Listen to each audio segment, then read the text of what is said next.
Hey now, Brawlers, it's time for another Board Game Brawl review with Nick Minahan, sponsored by BoardGameBliss.com.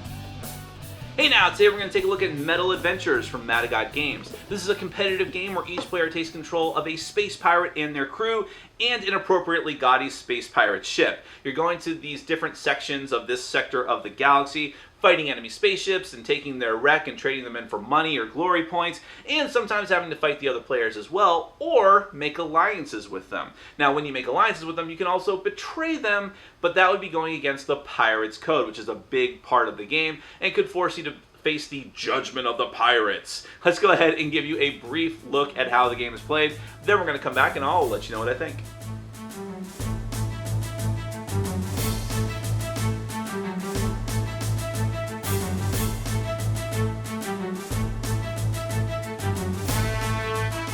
Alright, in Metal Adventures you are a space pirate and your goal is to gain the most glory to show up all of your other space pirate brethren. And how that is represented in game terms is that you're trying to be the first player to get to 9 glory or more in a single turn. Well, okay, not in a single turn, but if on your turn you get to 9 or more glory, you end the game and you're going to be probably the winner. Now, the game comes with these astrolabes, and this is a kind of a tricky thing in the game. Every player is going to start off. There's all these different dials here. And in the back, you have your power. And you will start off at, there's power and there's damage. So down here is damage. And then at the top is power. You'll start off at 8 power at the beginning of the game. And as you take damage, which you will adjust by spinning this dial, you will see that your power goes down. The number that you can see faintly underneath your main power is the amount of support that you'll offer to other players when you ally with them. So that will go down and up as well as you take damage or gain power. Over here on this side, the number in the back is your glory. Now obviously this will start off at 0, but you'll gain glory as the game proceeds. The number in front, it's sort of like the damage for your glory, but what it's called is the Judgment of Pirates. In this game, the Pirates Code is everything. If you violate the Pirates Code, which could be breaking a promise to another player, betraying another player when you promise to ally with them, not paying money to the pirate pot, then you are going to be forced to take a point against you in the Judgment of Pirates. And as you do that, your glory goes down, and it can even go into the negatives. So that is definitely something you do not want to happen, because glory is how you're going to win the game.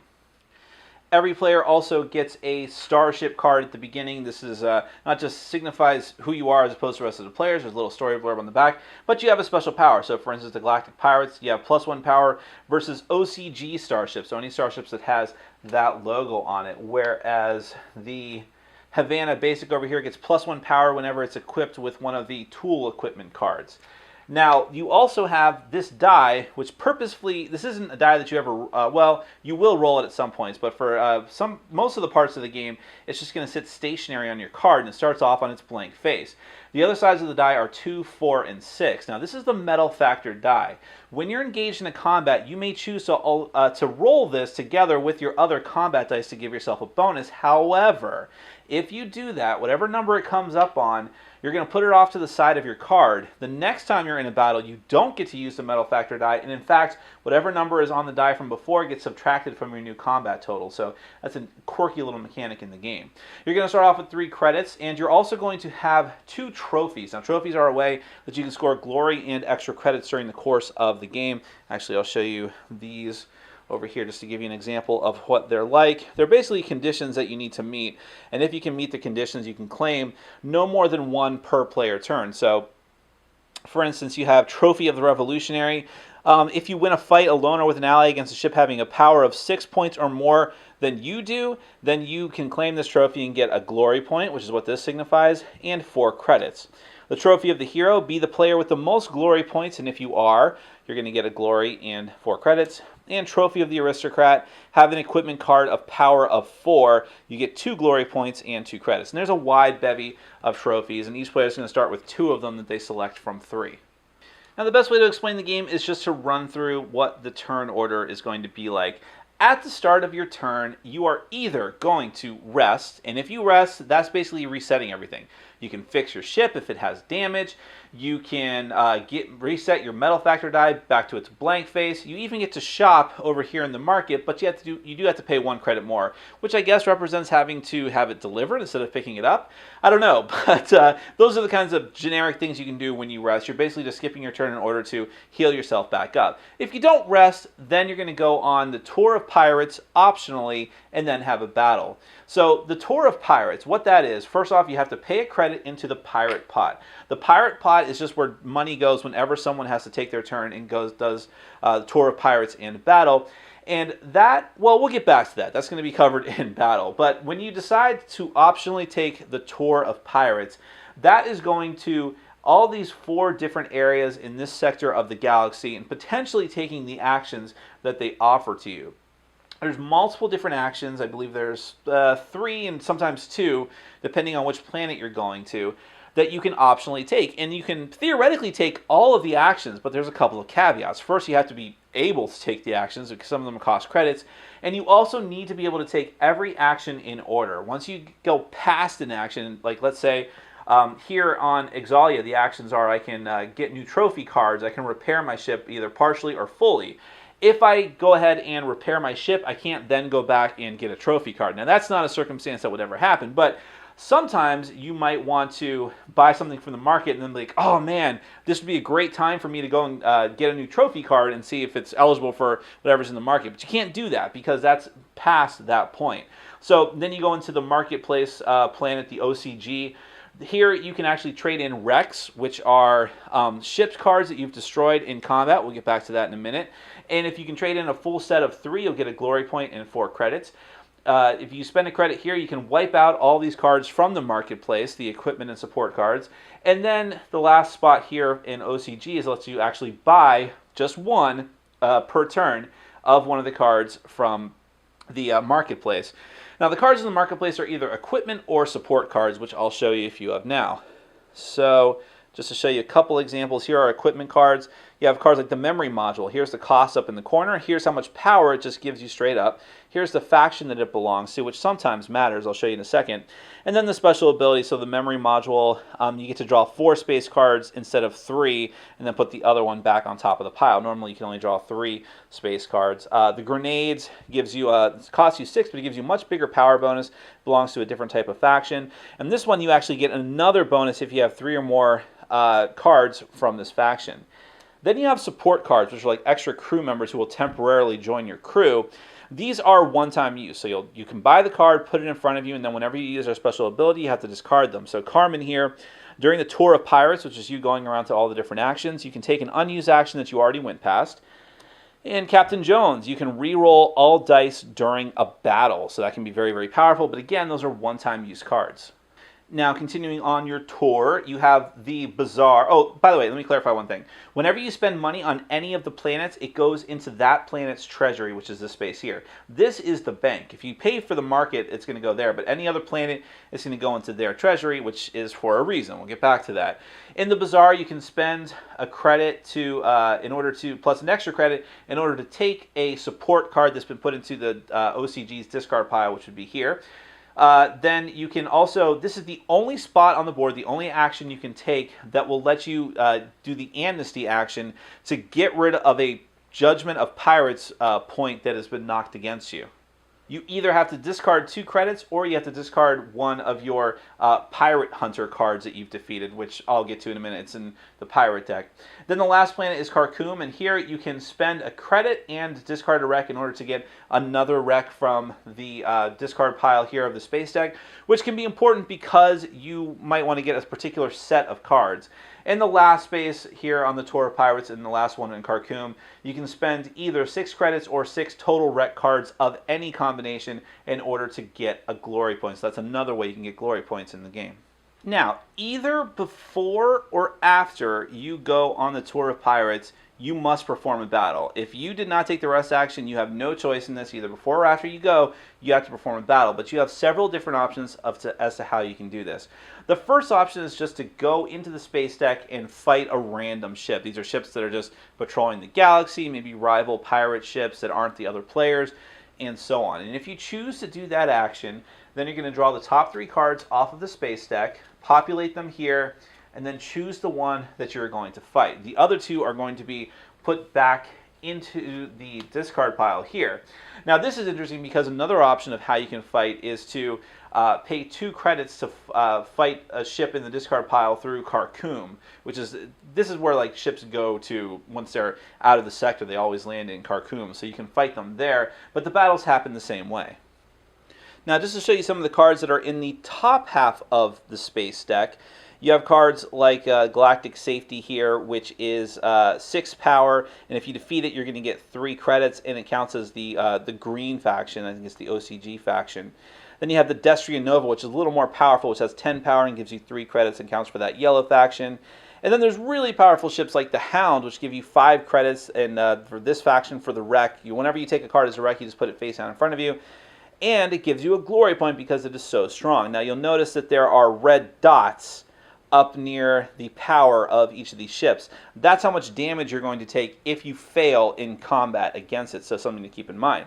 Also in the deck are event cards. Some of them are bad, like Mishap, which says that each player discards 1 wreck and removes it from the game. Or some are good, like Forgotten Treasure. Each player receives a credit from the bank. So how does combat work? It's very simple, actually. You're going to take the orange and the gray die. The orange die represents you, the gray die represents the ship. And then you're going to decide whether you're going to, ahead of time, whether you're going to roll your metal factor die or not. Remember the penalties that I told you about that. Then you're going to look at your power, figure out what that is, together with any equipment that you may have from the game. Then you're going to roll your dice. And then you're going to add the gray die to your opponent's ship's power, the orange die to your power, together with your metal factor die if you chose to use it, and the power of your equipment, and ties actually go to the attacker. So you either want to meet or beat the number that you're trying to get to. Now, one important thing is that you can ask for alliances from the other player. You can ask anyone if they want to help you, and they can ask for anything in return. They can say, okay, I'll help you, and I'll add my support power to your total.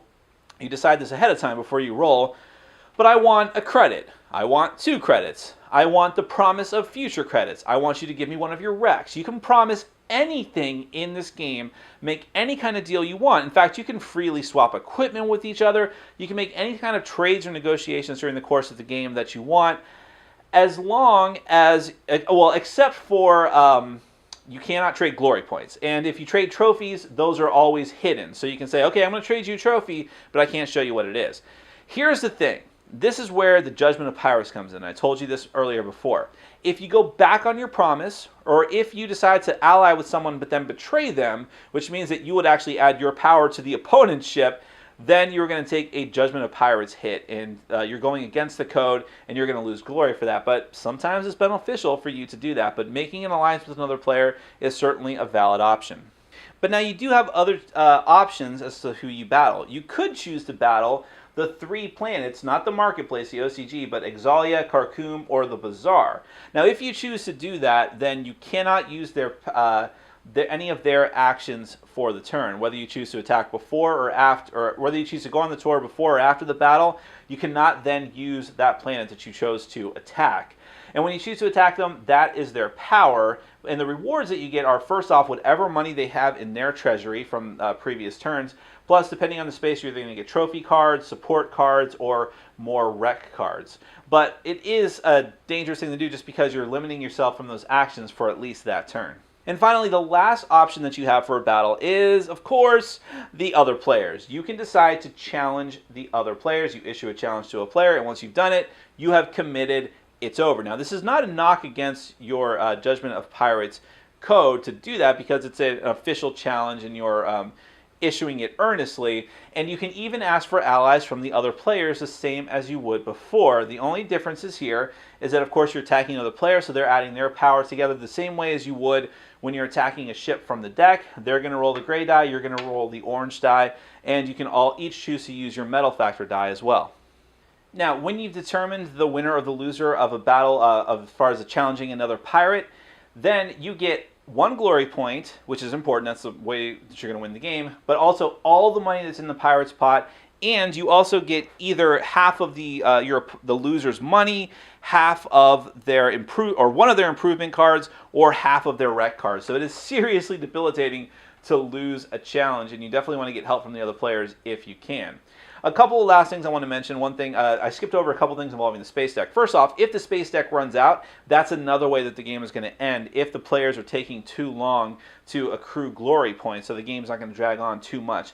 The other thing is that half of the deck, the bottom half, are these red cards, which are much more vicious cards, including pirate hunter ships. So you're going to run into a lot of the strong ships that you would run into in the top of the deck, but also these pirate hunters, which always give you glory points, but are much, much tougher to take out, deal much more damage. This one gives you 6 credits and 2 glory. The Ravager, 20, gives you 3 glory points, but when you destroy it, it becomes a piece of equipment for you, essentially, like another ship in your fleet that gives you 4 power. The Kraken only gives you glory points, but when you defeat the Kraken, you can take any equipment card or wreck in play from a planet or from a player. Then, of course, there are nasty event cards like Punitive Expedition. Each player takes 2 damage points, or Pirate Truce. No challenges are allowed for an entire turn. So there's just some of the examples of what can happen in Metal Adventures. You're trying to accrue the most glory, be the first person to get to 9 glory points, or to run through the deck and then have the most glory at that point. That's Metal Adventures. Let's get to my final thoughts. Well, Mad Games is known for amazing components, and I wouldn't call the components of Metal Adventures amazing. There's no miniatures in the game. There's nothing like too innovative as far as the components go, like when you think of a game like Corto, or even like Giants. A game I didn't like, but it had amazing components. But still, the game looks good. I like the artwork in Metal Adventures. I like the design, graphic design. The board looks very neat and clean, and it looks neat how you go through the tour of the pirates. And the astrolabes that each player has, I'm kind of on the fence of. I think they look cool. I think they added thematic elements to the game. But they're also a pain in the butt to put together. I had to sit down for a long time and put all 6 of them together. And they're kind of finicky to use. And it seems very simple and obvious when I explain it to you. But just to actually sit down and use it into the first time is kind of weird and fiddly. And, you know, even as you go through the game, you can kind of forget that. So I just wish that was a little bit easier. Maybe a very nice player board, while not as cool looking on the table, would have worked better. But other than that, I like the presentation of the game. Thematically, it's probably the strongest point of the game is the theme. I love being a space pirate. I love following the pirate's code and the judgment of the pirates, and how you make alliances with people and sometimes backstab them and betray them, and how you can do the tour of the pirates and go to different parts of the galaxy and get different special abilities, and then trying to fight different spaceships and get their wrecks. All of it is pretty. It's pretty thematic. I really felt the theme coming through with the game, and especially with the interactions with the other players. This is a high interaction game, and that's going to lead me right into the gameplay. And it's my big sort of not criticism of the game, but a cautious warning for people. Is that a big part of my personal enjoyment of this game, and some of the people that I played with, was the interaction between players, making alliances, making promises, breaking promises, and just constantly, teaming up against other players, helping other players when it was necessary. That is a huge part of the enjoyment of this game, and in that way I kind of compare it to Cosmic Encounter. Not gameplay-wise, completely different game as far as the actual turn-by-turn gameplay, but as far as interacting with the other players and making alliances, I got that same kind of feel. And just like with Cosmic, some people in my group liked that, some people didn't. That's just the way the game is, and I think you need to know that going through. I appreciate it, some other people didn't. So that's going to be a big sign of whether or not you should run out and pick this up, because if you don't do any of that stuff, you can just play the game and just go through the motions. It's your turn, go to the different ports of call, go to the spaceship deck, fight someone, fight one of the random ships from the deck, and just be done.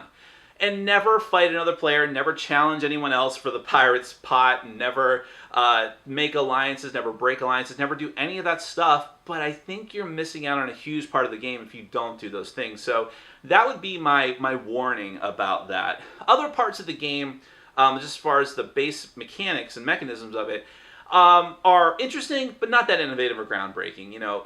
Getting money, going to the different ports of call. That's the Tour of Pirates thing is interesting in that you have to do them in order, but you can do as many of them as you want, as you possibly can, as long as you do them in order. So I like having all those different options, but you're really only going to do 1 or 2 of them per turn, at least in the games that I found, unless the game drags out a long time, which I'll get back to in a minute.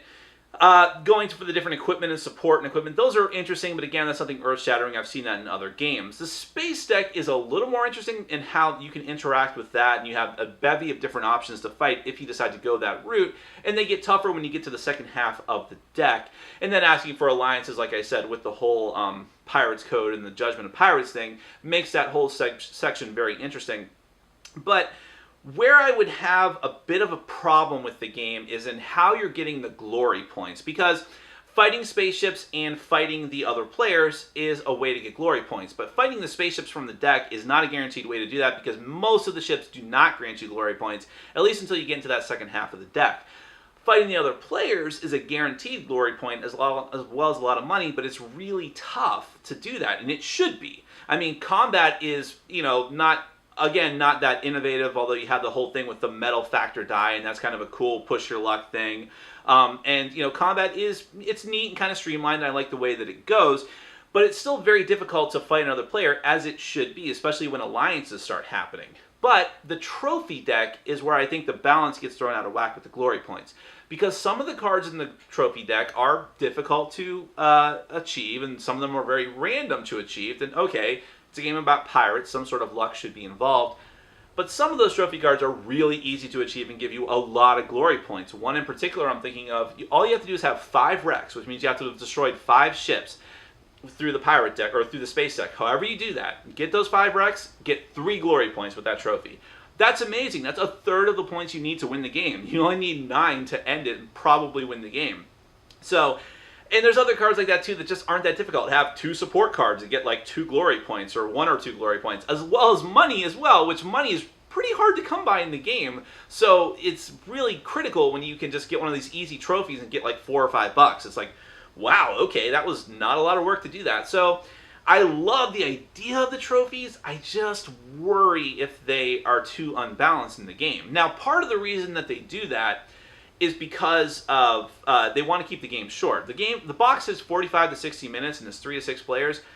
I don't think so. I think that even with a low player count, I've played this at 4 players. That's the lowest count I played this at, and I've played it at 5 players. Even with 4 players, the game was almost 90 minutes. Now, granted, that was our learning game, but still, I don't think that other games would be that much shorter. And with 5 players, it was over 90 minutes, I think, even when we knew what we were doing. Most of us did. And with 6 players, I think it would be even worse. Now, I'm not saying that that's a big deal, but again, know what you're getting into. The game can drag on a bit because there's a lot you can do on your turn. You have tons of different options and lots of options as how you battle as well. And that's a fantastic thing, but I think it's longer than what the box says. No, it does seem like I'm coming down a bit hard on the game. I don't mean to be. I liked it a lot. I love the theme of the game. I love the interesting interactions between the players, and even the individual mechanisms, while not all that innovative, just getting equipment, fighting spaceships, and the metal factor die being the most innovative thing, still, they work. They work well, and with the theme attached to it, I thought I had a really great time. You just have to know what you're getting into as far as the player interaction and the alliances and such. If you like games like Cosmic Encounter, even though this is very different gameplay-wise, it might be in your wheelhouse because of the feel of it, especially with the space theme on it. That is Metal Adventures from Madagot Games. I highly recommend it. Thanks for watching. Follow us on Facebook, Twitter, and Patreon. And make sure to check out our sponsor, Board Game Bliss, where you can find an amazing selection of games from around the world. BoardGameBliss.com. Thanks for your support.